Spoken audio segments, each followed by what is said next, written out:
The Journey of Steve Jobs. Steve Jobs was born on February 24, 1955, in San Francisco, California. Adopted as an infant, he grew up in Mountain View, where he developed a fascination with electronics and craftsmanship. From an early age, Jobs had an insatiable curiosity. He was drawn to engineering and spent hours tinkering with gadgets, often learning from his father, who taught him to appreciate precision in design. In the 1970s, Jobs dropped out of Reed College after just one semester, choosing instead to follow his passion for technology and design. It was during this time that he met Steve Wozniak, a talented engineer. Together, they founded Apple Inc. in 1976, operating out of Jobs' parents' garage. Apple's early success came with the Apple I, and soon after, the Apple II. But it was the launch of the Macintosh in 1984 that truly put Apple on the map.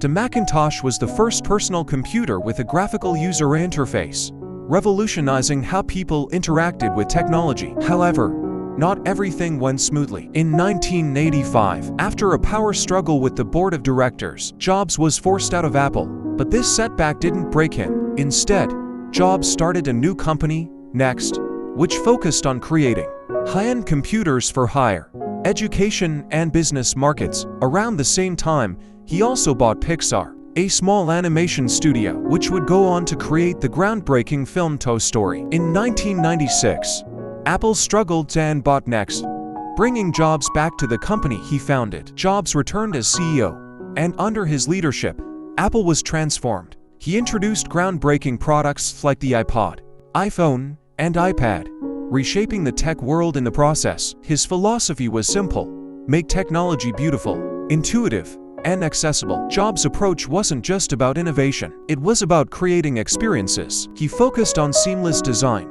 integrated hardware, and user-friendly software, all while maintaining Apple's commitment to high quality and simplicity. But Jobs' journey was not without challenges. In 2004, he was diagnosed with pancreatic cancer, which he fought privately for years. Despite his health issues, Jobs continued to lead Apple, introducing products that would become icons of modern technology. His vision, creativity, and tenacity reshaped industries ranging from computing to music, film, and telecommunications. On October 5, 2011, Steve Jobs passed away at the age of 56. His death left a massive void in the tech world, but his legacy endures through the products, ideas, and innovation he inspired. Jobs didn't just create Apple, he created a movement, one that encouraged people to think differently and to see the world not just for what it was, but for what it could be.